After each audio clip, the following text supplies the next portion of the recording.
रात ठंडी थी, हवा में सिहरन थी।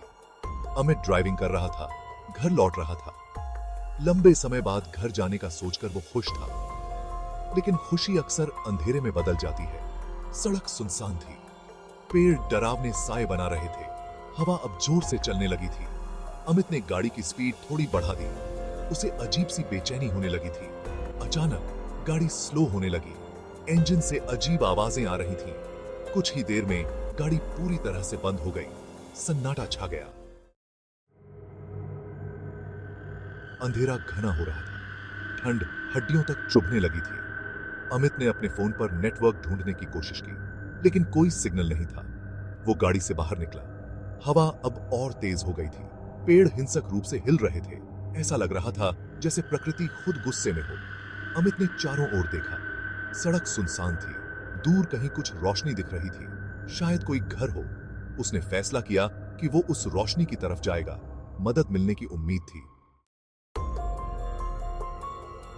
रोशनी पास आने पर अमित को एहसास हुआ कि यह एक हवेली है। हवेली पुरानी और टूटी फूटी थी, दीवारें टूटी हुई थीं, खिड़कियां टूटी हुई थीं। हवेली के चारों ओर सन्नाटा पसरा हुआ था। अमित ने गेट पर लगे घंटी बजाई, कोई जवाब नहीं आया। वो गेट खोलकर अंदर चला गया। आंगन में घास उगी हुई थी, ऐसा लग रहा था जैसे यहां सालों से कोई नहीं आया हो। अमित ने दरवाजा खटखटाया, कोई जवाब नहीं मिला। दरवाजा थोड़ा सा खुला हुआ था। अमित ने डरते डरते दरवाजा खोला और अंदर चला गया। अंदर अंधेरा था, हवा में सीलन की गंध थी। हेलो, अमित ने आवाज दी। उसकी आवाज खोखली गूंज उठी, कोई जवाब नहीं आया। अमित ने अपनी जेब से लाइटर निकाला और जलाया। उसकी नजर कमरे में गई। कमरा खाली था, फर्नीचर पुराना और धूल से भरा हुआ था, दीवारों पर पेंट उखड़ रहा था। अचानक अमित को एक आवाज सुनाई दी, जैसे कोई फुसफुसा रहा हो।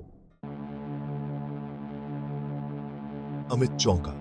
उसने लाइटर की रोशनी उस तरफ की जहां से आवाज आई थी। वहां एक लड़की बैठी थी। लड़की एक कुर्सी पर बैठी थी। उसके बाल लंबे और बिखरे हुए थे। उसका चेहरा पीला और बीमार लग रहा था। तुम कौन हो? अमित ने पूछा। लड़की ने कोई जवाब नहीं दिया। वो अमित को घूरती रही। उसकी आंखों में एक अजीब सी चमक थी। क्या तुम यहां अकेली रहती हो? अमित ने फिर पूछा। लड़की धीरे से उठी और अमित की तरफ बढ़ने लगी। अमित को डर लगने लगा। लड़की का व्यवहार अजीब था। वो पीछे हटने लगा। लड़की अब तेजी से अमित की तरफ बढ़ रही थी। उसके हाथ आगे बढ़े हुए थे। अमित घूमकर भागा। वो तेजी से हवेली से बाहर निकला। वो बिना रुके भागा। उसे अपनी जान प्यारी थी। अधिक को हो गई।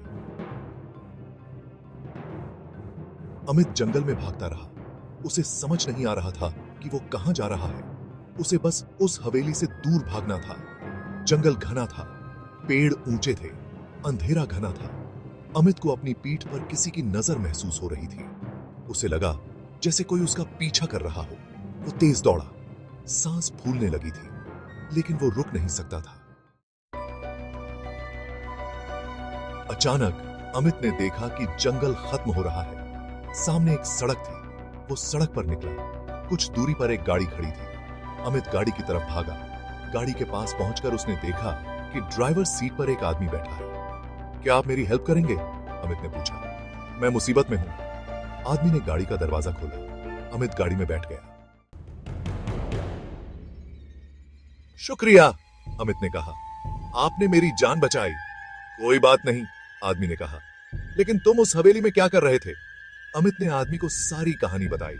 उसने उसे उस लड़की के बारे में भी बताया। आदमी ने ध्यान से अमित की बात सुनी। फिर उसने कहा, तुम्हें नहीं पता कि तुम किससे उलझ गए हो? मतलब? अमित ने पूछा। वो हवेली शापित है, आदमी ने कहा। कहते हैं कि जो भी उस हवेली में जाता है वो कभी वापस नहीं आता।